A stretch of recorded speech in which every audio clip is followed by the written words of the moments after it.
그것도 환경 매경 베스트 애널리스트처럼 네. 1년에 한 번 그래서 수상합니다. 네, 누가 네, 가장 네. 잘 맞췄나요? 아, 빈세 혹시 수상도 했었어요? 저 2017년 대상 받았죠. 아. 결국 빌드업. 말을 이렇게 고개를 두 번 흔들면서 해야 돼? 아, 일단, 그러면 어마어마하네. 네, 운이 좋았어요. 네. 안녕하세요. 최부심의 센터장 최상욱입니다. 오늘은 분석왕 초대석이라는 새로운 코너를 준비를 했는데요. 거기 안경을 왜 갑자기 닦고 그래? 긴장됩니다. 오늘부터는 사실 부동산이라는 주제뿐만 아니라 우리가 굉장히 그런 경제 사회적으로 연결되어 있는 현상들이 굉장히 많다 보니까 또 부동산도 경제 지표에 상당히 영향을 많이 받고 있는 게 최근 트렌드이기도 하고요. 그러다 보니까 부동산 입주라든가 분양이라든가 착공 같은 데이터만 봐서는 안 되고 금리부터 시작해서 경기까지 챙겨야 되는 그런 복잡다단한 세상이 됐는데, 이런 국면에서 또 경제 지표를 굉장히 쉽게 해설을 하고 우리가 알아야 될 이런 지표들이 뭐가 있는지를 설명해 주실 수 있는 그런 이제 경제 왕이라고나 할까요? 이코노미스트 킹! 을 모셨는데, 그래서 오늘은 첫 번째 초대석으로 김대원 이코노미스트 소개 한번 해드리겠습니다. 안녕하세요. 와. 야! 안녕하세요. 최부심 최상욱의 부동산 신부름센터 경제 분석왕 제1호로 초대해 주셔서 매우 영광입니다. 안녕하세요. 업라이즈의 빈센스입니다. 네, 아유, 반갑습니다. 사실은 또 이번에 그 책을 또 쓰셔서 경제 지표를 읽는 시간이라는 책을 썼는데 제가 한번 읽어봤거든요. 네. 근데 어떻게 도대체 처음에 뭐 어떤 식으로 공부를 해서 이코노미스트가 되었는가? 그게 조금 궁금합니다. 보통 전공이 네. 업하고 일치되기가 참 힘든 사회에 살고 있잖아요. 과거를 배우는 이 전공이 실무적인 현실에서도 쓰여먹일 가능성이 극히 적기 때문에 그 연결고리가 상당히 일어나기가 좀 힘든데 네. 저는 정말 운이 좋았던 것 같아요. 처음에 경제학을 전공했는데 네. 어떻게 보면 사회에서 첫 직장이라고 할 수 있는 데가 국회 예산처였어요. 네, 국회에 딱 보시면 네. 의회 본관이 있고 오른쪽에 도서관이 있는데 그 도서관과 구름다리를 연결한 게 이제 예산정책처라고 있습니다. 거기 예산정책처에서 또 거시경제 분석팀에서 이제 첫 막내 생활을 했어요. 네. 그럼 뭐 거의 정통 정석대로 시작을 한 거네요. 뭐 국회를 바라보는 여러 가지 시각이 있겠지만 네. 저 나름대로는 전통보다는 되게 유니크한 기관이었죠. 왜냐하면 네. 그 국회 예산처에서 특히 거시경제 분석팀에서는 어떤 일을 하냐면 네. 우리 국가 단위 예산을 짤 때 예산 그냥 짜는 거 아니지 않습니까? 네. 보통 사회 봤을 때는 뭐 정치인들이 뚝딱 해갖고 짜는 것 같지만 실제 많은 근본적인 전망을 기본 가정으로 해서 예산을 네. 짜요. 그렇게 합리적으로 짜요?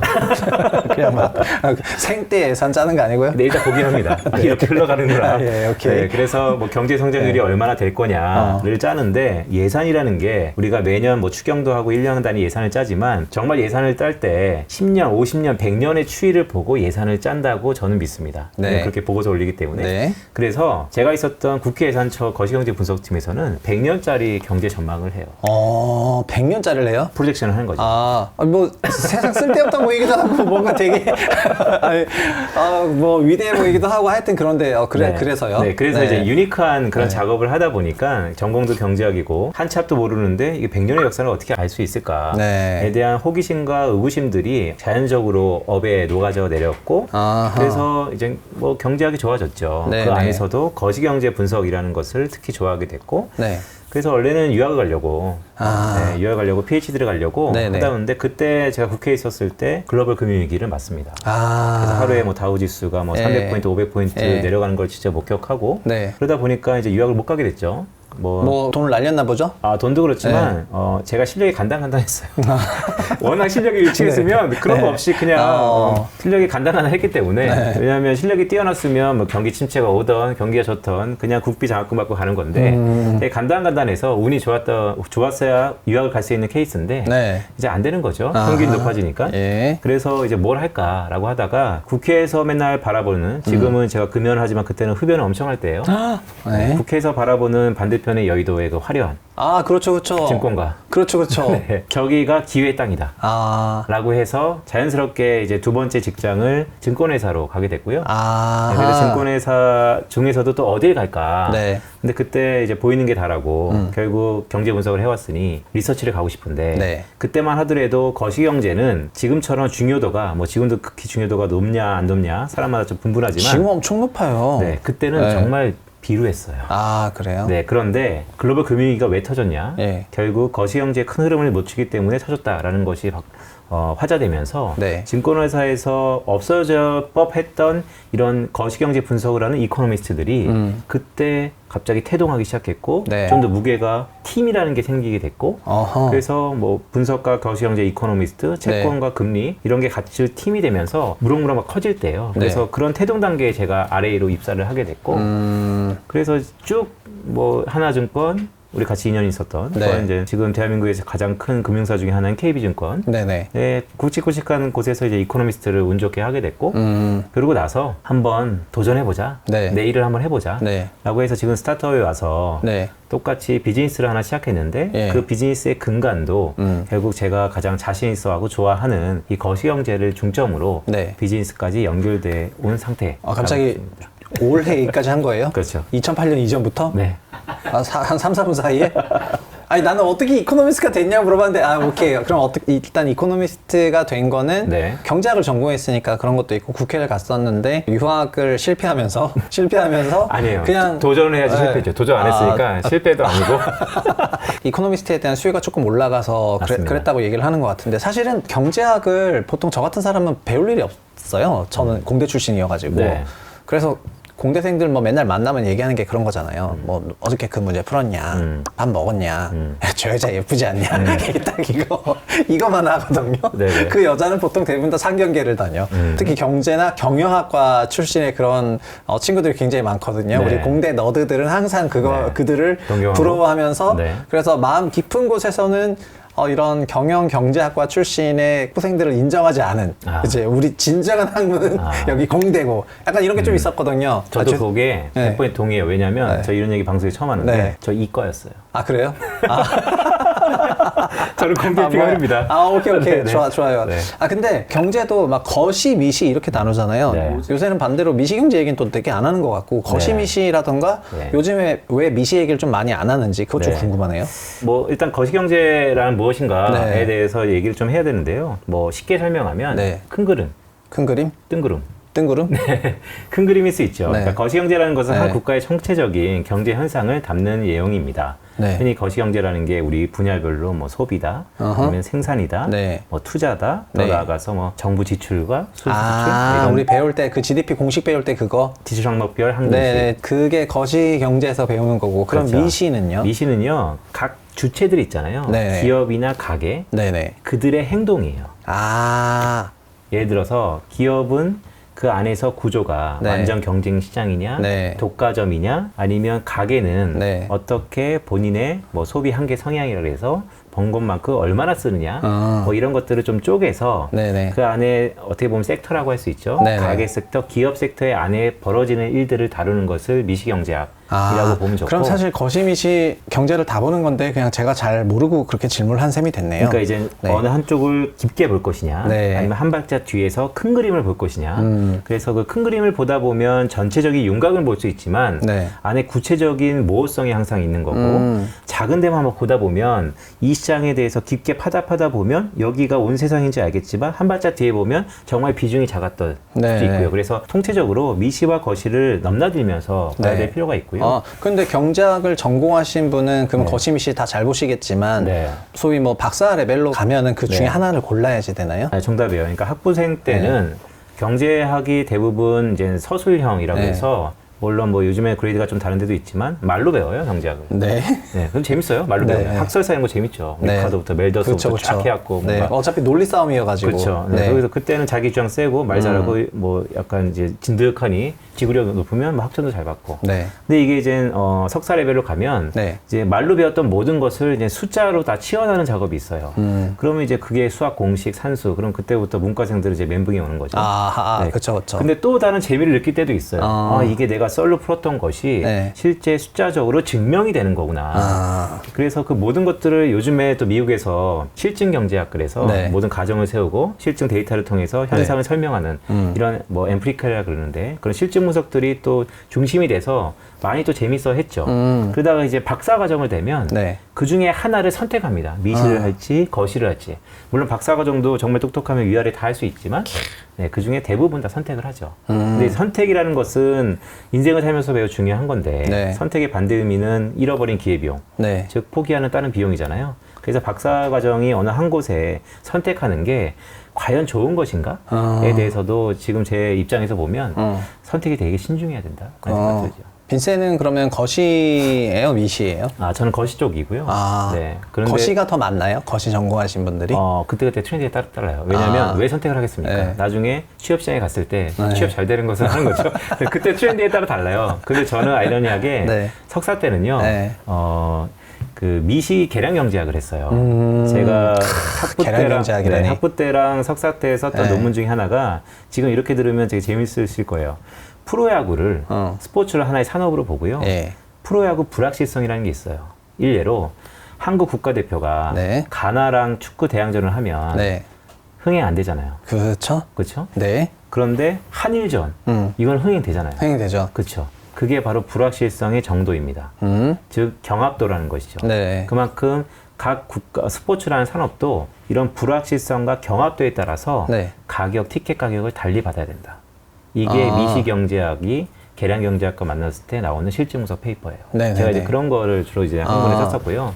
그래서 이 스포츠 경제학이 되게 재밌어갖고, 근데 이제 박사 과정을 이제 밟으면서 네. 뭔가 경제 정책적인 얘기를 좀 해야겠다라는 이제 의구심. 개인적으로 여러 가지 제가 하고자 하는 게 있지 않습니까? 그쵸.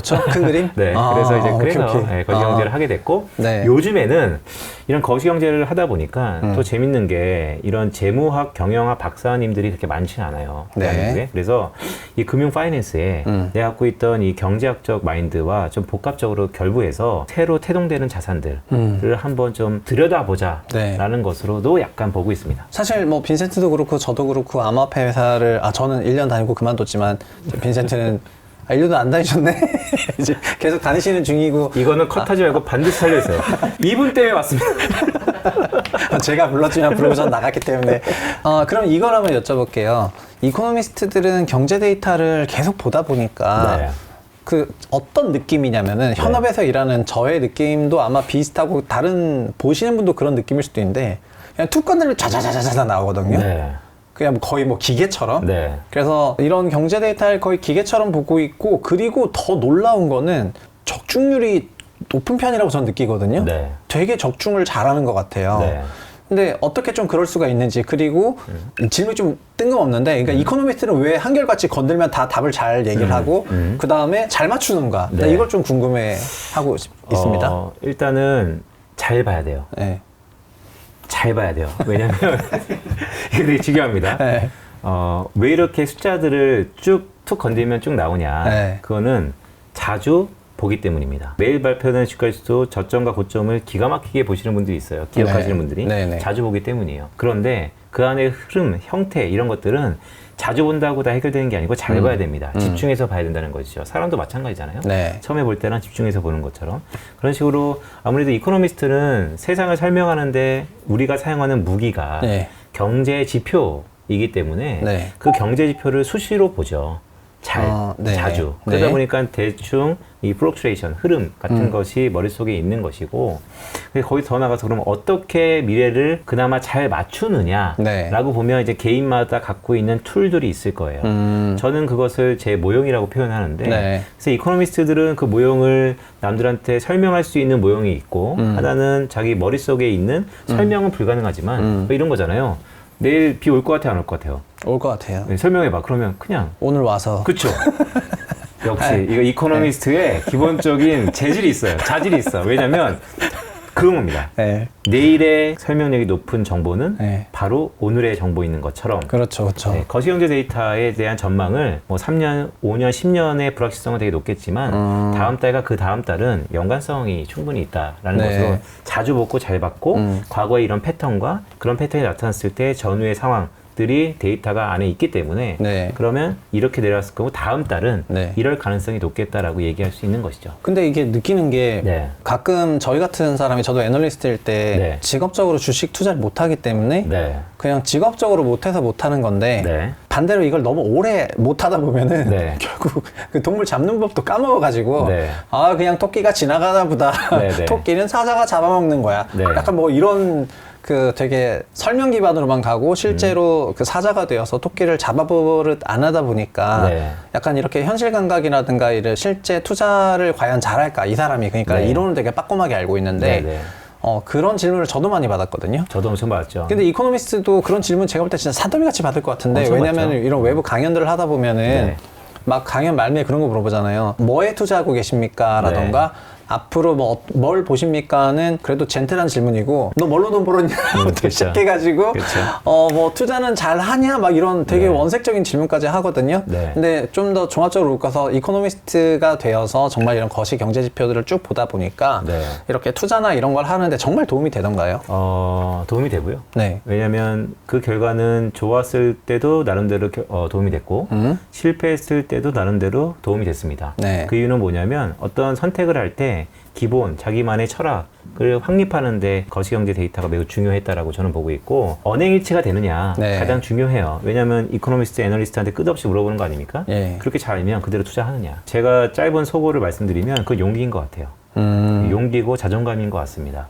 저는 운이 좋게 제가 보통 바라보는 가격 변수들이 있죠. 네. 환율, 네. 금리 이런 거는 거시경제 가격 변수 중에 대표적인 것들인데 네. 그래서 저는 환율 같은 거 기가 막히게 쉽게 그냥 할 수 있죠. 달러가 강할 것 같으면 달러를 미리 사놓고요. 네. 네, 지금처럼 지금 달러 지수가 103을 넘고 네. 달러 원이 1,300원을 넘었으면 그래서 1,500원 갈 것이냐 아니면 한 6개월 뒤에 1,100원으로 내려갈 것이냐에 네. 대해서 베팅을 해서 환전을 한다든지 예. 그냥 그렇게 자그마한 투자도 충분히 가능하고, 금리는 이런 거예요. 금리를 이용해서 가장 인생에서 큰 규모의 금액의 자산은 뭐가 있을까? 부동산이죠. 그렇죠. 네. 그래서 저는 이제 금리 갖고 아. 부동산의 예적부터 금리가 장기 하락할 것 같은 부동산 사는 게 낫다. 그러면 그건 이제- 제 모델로도 정확히 증명이 돼요. 그렇죠. 네. 근데 이제 거기는 여긴 자산가고 네. 저는 아니니까 장기 하락할 것 같다 그러면 이자 비용이 좀 싸지겠군. 네, 그렇죠, 그렇죠. 네. 네. 아니 근데 그런 생각으로 사잖아요. 그러니까 네, 맞습니다. 살 때 뭐 내일 올라갈 거가 아니라 10년 정도를 염두에 두고 사긴 사니까, 그러면 어쨌든 종합하면은 이런 거시경제 지표들을 보면 확실히 투자에 도움이 되는 건 정말 맞는 것 같다. 그렇게 네. 말씀을 하셨는데, 좀 더 가지쳐서 얘기를 한번 해볼 네. 건데요. 아까 용기가 좀 필요하다 해가지고 네. 그러면은 행동하지 않는 용기는, 네. 그러니까 생각은 했는데 행동을 안 한다면은 네. 그거는 생각을 그만큼 확실하게 안 해서인 거예요? 아니면은 네. 생각은 그만큼 확실하지만 네. 할 용기까지는 없거나, 아니면 의식적으로 네. 자기가 뭔가 뭐 컴플라이언스가 됐건 뭐가 됐건 네. 의도해서 그렇게 자기가 포지션 잡아버리면은 네. 그거에 좀 쏠릴 수가 있으니까 네, 그걸 네. 막으려고 하는 거예요. 그러니까 저희 선배 네. 거시경제 이코노미스트들이 많은 얘기를 했어요. 네. 이코노미스트가 투자를 하면 안 된다. 왜냐하면 바이어스가 생기고 네. 스트레스가 생기다 보면 주식을 사랑하게 되면 안 된다. 네. 그건 가격표에서 마찬가지죠. 근데 제가 겪어보니까요, 세상에 정답은 없어요. 다만 내가 왜 이러한 분석을 하는가의 최종 목적을 좀 정할 필요가 있어 보여요. 네. 만약 그 목적이 나는 단순히 사람들한테 나의 지식을 전달하는데 목적이 있어라고 하면 네. 굳이 행동까지 할 필요가 없을 것 같아요. 그렇죠. 그렇죠? 왜냐하면 전달하는 데 의의가 있을 수 있으니까. 네. 근데 저는 개인적으로 나중에 하고 싶은 게 있었는데요. 그 과정에서는 제가 직접 투자했던 경험들이 매우 필요했어요. 네. 그리고 그 경험들은 성공이건 실패건, 이왕이면 성공했으면 훨씬 더 좋았겠지만 네. 어느 기준에 의해서 이게 내 나름대로 내재되어 있는 과거 경험들, 이런 데이터, 빅데이터가 필요했기 때문에 저는 그런 목적에 의해서 의도적으로 그렇게 투자를 했던 사람 중에 하나이죠. 그러면 일단 여러 거시경제 관련 얘기를 했는데, 일단 부동산도 얘기를 하셔가지고 네. 그럼 지금 빈센은 만약에 부동산을 사야 될지 말아야 될지를 고민하는 타이밍이라면은 네. 자산을 취득하는 데 있어서 어떤 거시 지표, 어떤 네. 거시 환경을 가장 중요하게 지금 생각을 하시나요? 되게 중요한 질문인데 제가 좀 네. 고민되는데, 네. 왜냐면 이런 거는 저의 맞춤 스탠스니까 네. 제 포트폴리오를 약간 말씀드려야 되거든요. 아, 그래요? 네, 근데 뭐 말씀드릴게요. 네. 좋게 잘 포장해 주세요. 네. 저는 이제 다주택자니까 네. 주택이 좀 있지 않습니까? 네. 근데 지금 상황에서 첫 번째는 이제 유동성이 매우 중요해요. 그거는 이제 정책이죠. 정책에 따라서 유동성이, 그러니까 빚이 더 늘어날 수 있고, 네. 얻을 수 있고 줄 수 있으니까. 네. 근데 그런 거를 차치하고는 제일 순위는 당연히 금리이죠. 금리요? 네. 그러면 금리는, 여기서 말하는 금리는 한국 금리를 말하는 거예요? 미국 금리를 말하는 거예요? 당연히 일단, 한국 금리를 네, 말하는 한국 부동산 거죠? 살려니까 한국 금리가 네. 1번이고, 근데 네. 이제 과거에 글로벌리 금리 동조화라는 게 있어요. 네. 그러니까 전 세계 어떤 국가의 상황에 따라서 시차는 분명히 있겠지만, 예. 미국이 지금 기준금리 인상을 하고 있지 않습니까? 뭐 네. 잠시 뭐 퍼즈냐 스킵이냐 얘기는 하지만, 미국이 계속해서 금리를 올린다면 네. 전 세계 모든 국가들이 결국에는 따라서 올릴 거예요. 한두 번 뭐 뒤로 갈 수도 있고 동결할 수 있겠지만. 그쵸, 그쵸, 그래서 전 세계를 선도하는 미국 금리가 그래서 보는 거고, 하지만 지금 이 순간 주택을 사냐 마냐는 또 국내 금리, 그렇죠, 그렇죠. 네, 그 안에서도 기준금리, 네. 그 안에서도 또 시중금리. 왜냐하면 네. 기준금리나 시중금리랑 사실 붙어서 움직이는 게 맞는데, 네. 또 그게 정부의 스탠스. 최근에 한국은행이 기준금리를 상당 부분 동결해 오고 있지 않습니까? 예, 그렇죠. 네. 그러면은 부동산 자산을 살 때 기본적으로는 금리를 본다. 그럼 만약에 주식 같은 거를 네. 산다고 생각하면은요. 네. 아까 환율은 이제 얘기를 하셨고 네네. 주식을 개별적으로 사야 되는 때는 네. 거시경제 환경을 조금 더 생각을 하셔야 된다고 생각하시는지 아니면은 그냥 주식은 개별 산업이다 보니까 네네. 좀 산업에 미시적으로 봐야 된다고 생각을 하시는지 궁금하네요. 두루 봐야 되는데요. 네. 제 경험만 좀 말씀드리면 이 담당 PD가 오늘은 뭐 종목을 얘기 못하겠지만 네. 제가 몇 개월 전에 크나큰 네. 또 형님 좀 들었다면서요? 종목 비슷하게 추천해갖고 또 네, 근데 쳐 빠지고 있어요. 전 장기 투자를 그래요? 지향하니까. 네, 왜냐면 그리고 사람은 물리학 공부예요. 요즘에 네. 그 최부심의 PD가 이 업라이즈 안에서 되게 부러움의 대상이에요. 과연 그럴까요? 왜냐면 이렇게 제2의 월급이다 뭐 이렇게 네. 써갖고 어쨌든 제가 얘기하고 싶은 건 이런 거죠. 주식 투자는 일단 성장 산업을 잘 구분해내야 됩니다. 네. 그게 제가 갖고 있는 거시경제에서 나타날 수 있어요. 거시경제라는 게 꼭 과거의 데이터만 보는 게 아니고 네. 아까 말씀드렸던 것처럼 과거의 이런 패턴들이 네. 앞으로 발전되어가는 구조적인 변화. 네. 그래서 거시경제 분석을 통해서 어떤 미래의 유망 산업들이 있을 줄 판단할 수 있을 것 같아요. 그게 첫 번째고요. 제가 네. 주식 투자하는 방법이고 네. 두 번째는 자 알겠는데 오케이 알겠는데 그럼 언제 사냐? 네네. 네, 이 언제 타이밍은 제 능력 밖이에요. 그게 항상 어려워요. 그래서 그 타이밍을 쪼개면 쪼갤수록 지금 사냐, 내일 사냐, 모레 사냐가 되게 중요하겠지만 네네. 저는 그것을 그래도 기업이 언제 사냐보다 네. 지금 이 기업의 가치가 비싸냐, 싸냐. 이걸 밸류에이션이라고 하죠. 네. 그 밸류에이션의 가장 중요한 팩터가 또 금리 아닙니까? 네, 그렇죠. 그래서 당연히 또 주식도 결국 금리 전망을 바탕으로 보죠.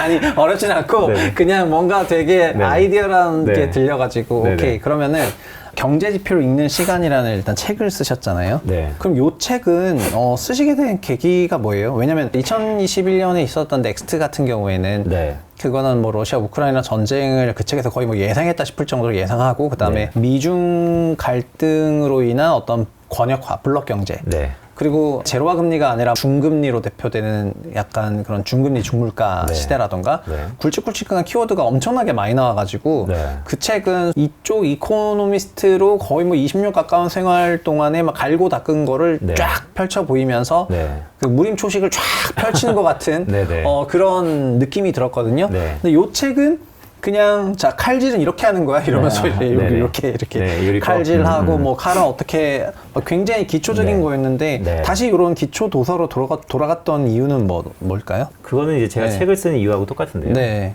책을 쓰는 이유는 저 때문이에요. 아 본인 때문에요? 네. 더 풀어주신다면요? 그러니까 결국 책은 제가 공부하려고 처음에 쓰는 거고요. 제가 기록하려고 쓰는 겁니다. 네. 이것을 뭐 꼭 책은 뭐 출판사 입장과 저 입장이 좀 다르죠. 네. 출판사 입장은 완성된 이 컨텐츠를 많이 팔아서 이익을 얻는 하나의 비즈니스이기도 하지만 네. 거기 가장 근거는 이거는 뭐 여러분들을 위해서 제가 썼습니다 이런 거 없고요. 네. 그냥 저를 위해 쓴 거예요. 제가 공부하려고 전 기록을 남을 위해서 쓰는데. 그래요? 저는 남을 위해 쓰지 않아요.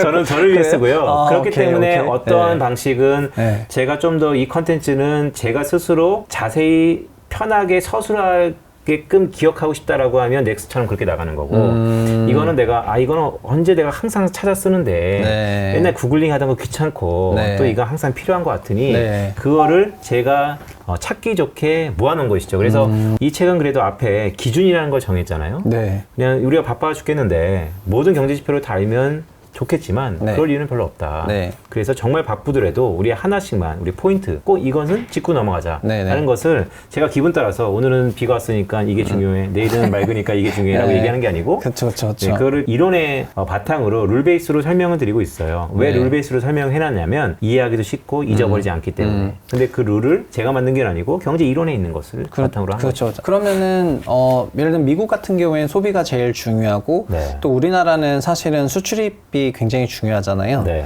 여기 사실 다 중요한 지표를 중요하다고 생각하는 것들을 좀 더 갖고 왔는데 네. 그 중에서도 정말 키 지표들 네. 뭐 미국에서는 이 데이터가 정말 왜 중요한지 네. 그다음에 한국에서는 정말 이 데이터가 왜 중요한지 그거를 조금 더 네. 한 번 더 설명해 주시면 좋을 것 같아요. 미국은 당연히 소비가 매우 중요합니다. 미국 경제에서 약 한 67%가 소비의 비중이에요. 네. 그러니까 소비를 대변할 수 있는 데이터 중에서 네. 두 가지가 중요할 것 같아요. 하나는 소비 심리 지수입니다. 왜 소비 심리 지수가 중요하냐? 미국의 소비 좋아 안 좋아를 네. 가장 간단하고 빨리 바라볼 수 있는 게 소비 네. 심리 지수이기 네, 때문에. 네, 네. 근데 미국은 또 책에서도 있는 것처럼 소비 심리 지수가 두 가지가 있습니다. 대표적으로. 근데 그 중에서도 미시건대에서 네. 발표하는 소비자 심리 지수가 매우 중요해요. 네. 왜냐? 왜 중요하겠어요? 가장 오래됐으니까 중요하죠. 네, 그렇죠. 네, 두 번째는 이 소비는 심리고 방금 얘기한 것 실제 미국의 소비가 늘어났냐 줄어났냐를 바라볼 수 있는 게 소매 판매 데이터라는 게 있습니다. 네. 흔히 리테일 세일즈라는 것인데요. 그 두 가지가 매우 중요해요. 소매 판매는 왜 중요하냐? 네.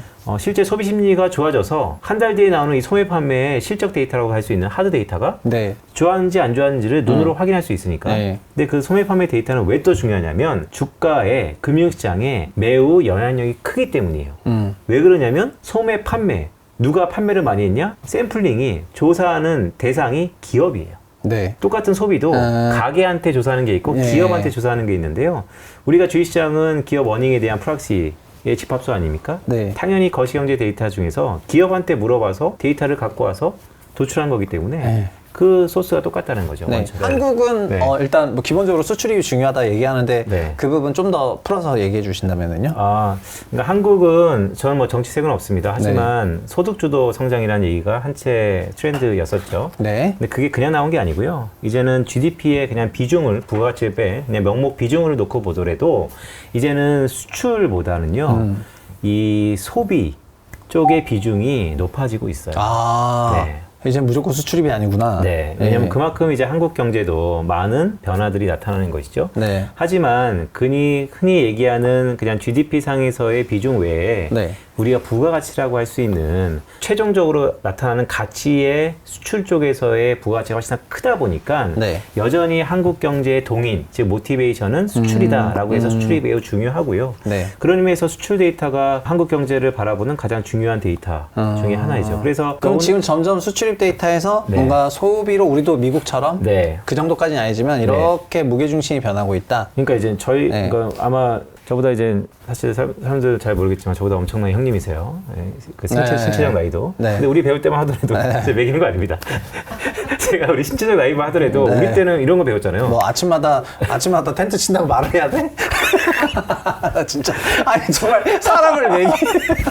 네, 그래 우리 네. 그 초등학교 전에 국댕이 할 때 그런 네, 거 많이 네, 배웠잖아요. 우리나라는 네. 수출이 매우 중요하고. 수출 중요하죠. 근데 최근에 그런 비중이 수출 오리엔트에서 좀 더 이제 내수적으로 바뀐 게 사실이고요. 비중적으로 보더라도. 네. 그럼에도 불구하고 여전히 수출이 성장 동인이라서 중요하다는 말씀 첫 번째 드렸고 두 번째는요. 한국이 전 세계에서 수출하는 품목들을 보면요. 이게 경기에 되게 민감한 품목들이 있어요. 그러니까 세계 경제가 잘 되면 한국 수출의 주요 품목들, 네. 중간재, 부품 이런 것들이 잘 팔리고 반도체도 그 중에 하나죠. 그렇기 때문에 전 세계의 경제가 어떠냐를 선행하는 지표 중에 하나가 네. 또 한국의 수출 데이터. 네네. 더 중요한 것은 한국의 수출입은행 관세청이 워낙 또 열심히 일을 해서 네. 캘린더 기준으로 전 세계에서 가장 빨리 또 데이터를 발표를 해요. 매월 1일 날. 네. 어마어마하네. 어마어마하죠. 네. 그러니까 일일 이제 날 나오다니. 예전에 비해서 네. 전 세계 주식 투자하는 사람들이 네. 세계 경제 어떨까라고 볼 때 정말로 이 사우스 코리아에서 나오는 한국에서 네. 나오는 이 수출입 보도자료 네. 1일 날 그거를 주목하고 있고 근데 증권사 이코노미스트면 또 어떤 게 있냐면요. 네. 흔히 섹터 애널리스트들을 한경 매겨 폴도 중요하지만 네. 증권사 애널리스트 특히 이코노미스트들은 각 증권사별로 이 소비자 물가랑 수출입을 한 달치를 전망해요. 네. 연합 인포맥스라는 데서. 네네네. 그래서 그게 외국 해외 IB들이 또 그걸 봐요. 왜냐면 한국이니까 한국이 잘 알 거 아니냐. 네. 라고 그쵸, 해서. 그쵸, 그쵸. 네. 그럼 연합인포에서 전망하는 그 각 증권사별 이콘들의 그런 것들도 외인들이 보고 투자를 한다? 그래서 저희가 회사에 레포트를 많이 하게 되고 네. 그래서 그것도 한경, 매경, 베스트 애널리스트처럼 네. 그거는 1년에 한 번 그래서 수상합니다. 네, 누가 네, 가장 네. 잘 맞췄나요? 빈세 혹시 수상도 했었어요? 저 2017년 대상 받았죠. 결국 빌드업. 말을 이렇게 고개를 두 번 흔들면서 해야 돼? 일단, 그러면 어마어마하네. 네, 운이 좋았어요. 예. 잘 맞췄었구나. 예, 진짜 그래서- 대단한 것 같습니다. 그래서 이직했어요. 예. KB로. 하나에서 KB로? 갑자기 여기서 하나를. 오늘은 빈센트 얘기를 하는 날이니까. 빈센트가 이코노미스트로 이렇게 경로를 와서 금융회사를 잘 다니시다가, 그럼 지금 그 이코노미스트가 가장 각광받아야 할 부분이 매크로가 너무 중요해진 자산 시장이기 때문에 네. 자산운용 업계에 있을 법도 한데 어쨌든 지금 나와서 다른 일을 하고 현재는 여기 업라인에 와서 다른 일을 하잖아요. 네. 그럼 뭐 어떤 생각이 여기서 한 번 더 나와가지고 이렇게 다른 직업이라든가 네네. 하는 일을 선택하게 된 거예요? 일단은 이제 나만의 일을 하자라는 게 큰 의미에서는 되게 크고요. 네. 그러니까 증권회사의 애널리스트와 이코노미스트도 사실 뭐 회사라는 큰 테두리가 있지만 네. 개인 사업자 영향이 좀 큰 부분이 있잖아요. 개인 사업자스럽긴 하죠. 네, 그렇죠. 자기 브랜드 갖고 얘기하는 거니까. 근데 이제 그것조차도 저는 더 진입을 한번 해보자라고 해서 이제 나만의 브랜드, 나만의 일을 하고 싶다는 게 있었고요. 두 번째는 이런 게 있어요. 미국이요. 전 세계에서 가장 잘 사는 패권국이죠. 네. 그런데 미국에서도 양극화가 엄청 심각해요. 그러니까 선진국이라고 해서 다 잘 사는 게 아니고요. 네. 제가 거시경제를 좀 하다 보니까 이런 빈부격차에 대해서 상당히 뭐 정책은 없습니다. 근데 그런 해결에 대한 뭔가 내가 이바지를 해야겠다는 생각이 좀 있었고 네. 그러면 어떻게 내가 할 수 있을까라고 했을 때 제가 몸담고 있던 금융산업하고 이제 연결시켜 본 거예요. 네. 결국 국가의 흥망성쇠에 따라서 부의 자동적인 흥망성쇠가 결정되겠지만 그래도 그게 각 개인마다 아니면 각 연령마다 아니면 계층마다 포트폴리오의 관리가 엄청나게 필요할 거다. 그 포트폴리오의 관리를 한국은 어디에서 해줄까라고 봤더니 이런 말씀이 좀 위험할 수 있는데 세련되지 않아요.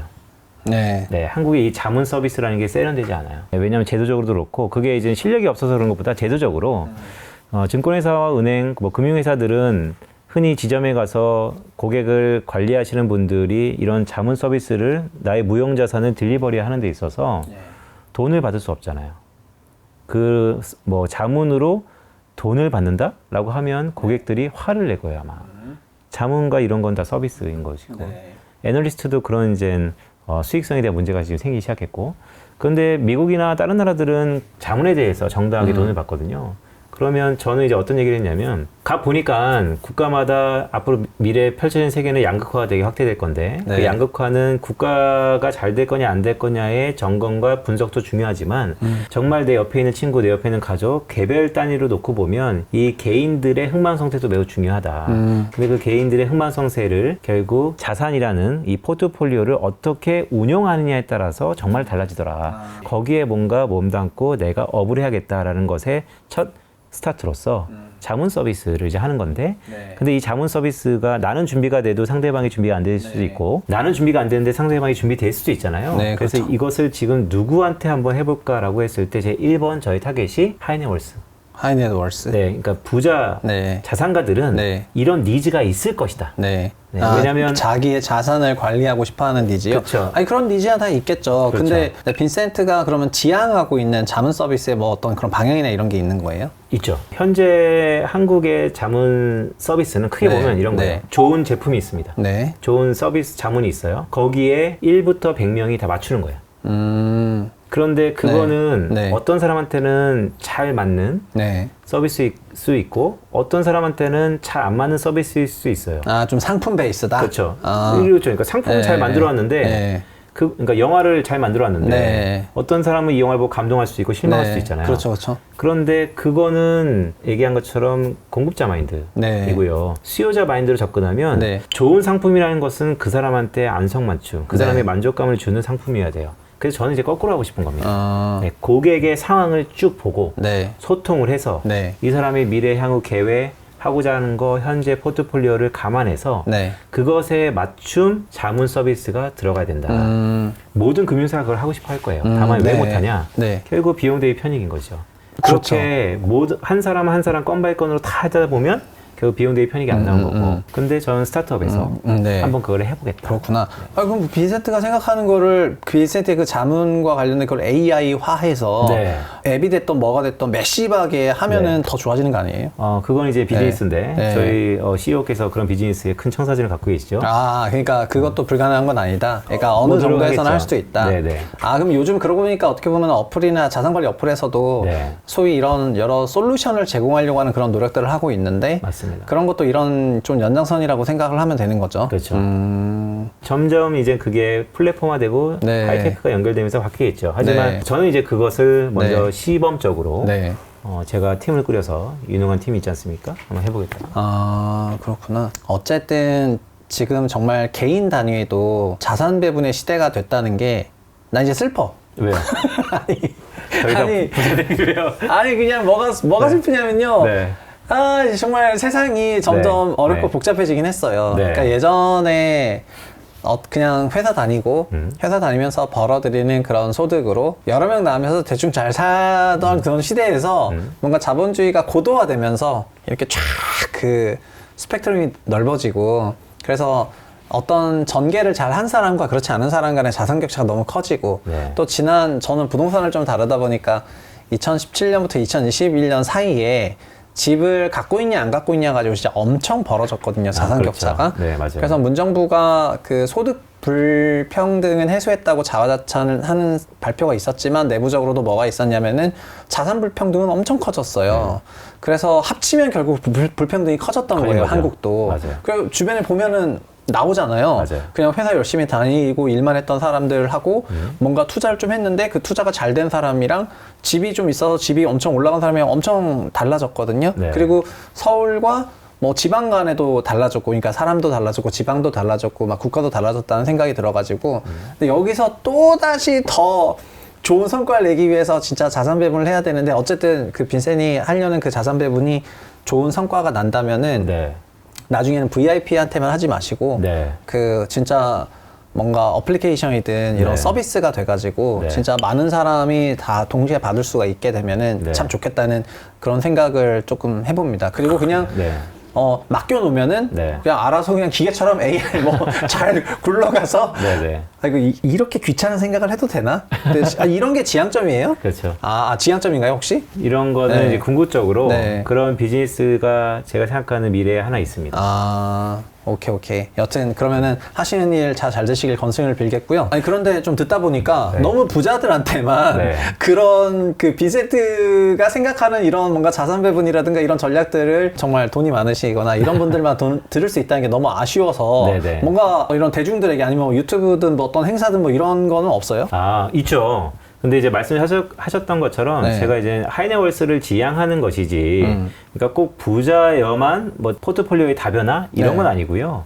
자기의 규모에 맞게 다 다변화 하시면 됩니다. 그래서 그렇죠, 저도 제가 이제 하이네월스를 많이 대면으로 찾아가지만 네. 분기에 한 번씩 네. 이 빈센트의 넥스트 스테이지라고 해서 이 재테크 세미나를 열어요. 그런데 그 재테크 세미나를 좀 프라이빗하게, 네. 왜냐면 소규모로 가야지 퀄리티가 높아지지 않습니까? 네. 그래서 그렇게 요번에도 7월 13일 날 네. 목요일입니다. 저녁 6시부터 네. 한 3시간에 걸쳐서 앞으로 제가 생각하는 하반기 금융시장은 네. 박스권 가능성이 좀 높다라고 보고 있어서 네. 그러면 유망 산업을 선점하는 것이 우리의 포트폴리오의 흥망성쇠를 또 네. 결정할 수 있기 때문에 네. 저 혼자만으로는 부족한 부분들을 채워주실 네. 저희 굵직굵직한 여의도의 베스트 애널리스트 두 분을 갑자기 모셔가지고 너무 영업 모드인데 일단 그 신청을 어떻게 해야 되는 건데요? 네, 신청은요. 네, 난 처음 들었어 지금. 넥스트 그렇죠. 스테이지 7월 13일 한다는 걸 일단 처음 들었는데 신청을 어떻게 하는 건데요? 네, 신청은 저희 홈페이지에 오케이. 그러면 우리 네. 그 댓글로 좀 남겨가지고 네, 네. 신청은 글로 하실 수 있도록 네. 하고 뭐 참가비나 이런 건 어떻게 되는 거예요? 네, 사실 유료예요. 네. 유료구나. 유료고 그래서 네. 소정의 이제 네. 유료인데 제가 이 채부심을 통해서 네. 들어오시면요. 네. 이벤트를 좀 드리려고 합니다. 갑자기? 네. 이벤트를 드리려고 합니다. 네, 네. 뭔데요? 네, 뭐 드릴까요? 네. 어쨌든 무슨 이벤트를 생각해가지고 지금 네. 저한테 이렇게 얘기를 하신 거구나. 맞습니다. 그 행사, 넥스트 스테이지 행사는 작년부터 좀 봐왔는데, 네. 어쨌든 7월 13일에 계획하신 게 좀 잘 되실 수 있도록 저희도 링크를 달아가지고 신청하실 수 있도록 하고요. 네. 그리고 지금 경제지표를 읽는 시간이랑 또 네. 넥스트 책은 되게 인사이트가 넘쳐있는 그런 책이니까 그 두 책을 같이 읽으시면은, 요거랑 넥스트를 같이 읽으시면은 굉장히 이게 뭐 2년 전에 만들어졌다가 해가지고 뭐 이상한 내용이 있는 게 아니라 지금 아마 다시 읽으면은 아니 2년 전에 대체 이걸 어떻게 안 거야 막 그런 생각이 네. 들거든요. 네네. 그래서 그거랑 같이 한번 읽으셨으면 좋겠고요. 오늘 그 첫 번째 분석왕 초대석 코너인데 그래도 첫 번째 초대석을 직장 동료이기도 하고 네. 지금 네네. 전 프리랜서지만 그렇기 때문에 네. 나름 인연이 있는 그런 게스트를 불러서 오늘 너무 좋았습니다. 끝으로 우리 분석왕 채널 보시는 네. 우리 채부심 채널 보시는 구독자분들에게 뭔가 네. 뭐 덕담 한 마디만 해주세요. 사실 이 채널은 최상욱이라는 사람의 팬덤이 있죠. 근데 저는 옆에서 보는 저희 형님이자 동료로서 이런 말씀을 좀 드리고 싶어요. 앞으로의 미래는 진정성 있는 사람들이 오래 갈 겁니다. 진정성이라는 것은 정말로 내 것처럼 아니면 정말 내가 열광하는 것처럼 집중하는 것이거든요. 옆에서 이젠 물어보면 다 자기는 유튜버라 그래요. 그러니까 그만큼 네. 이 채널에 대한 진정성이 느껴지기 때문에 저는 이 채널 되게 잘 될 거라고 봅니다. 근데 그런 잘 되는 이 채널에 어떻게 보면 태동 단계의 첫 코너로서 분석왕 초대석 1호 빈센트를 찾아주신 거는 경제왕 빈센트. 경제왕, 네, 네. 경제 분석왕, 네. 네, 초대석에 우리 더 이상 이코노미스트 초대가 없어요. 경제왕 끝나버려가지고 아니, 왕인데 뭐 황을 불러와요? 그럴 순 없잖아요. 1대 2대가 있습니다. 오케이. 가왕처럼. 1대왕, 2대왕. 네, 그렇습니다. 뭐, 좋은 생각이네요. 아이디어 역시 좋죠. 네. 역시 경제학자들은 달라. 오케이. 이거죠, 이거. 네.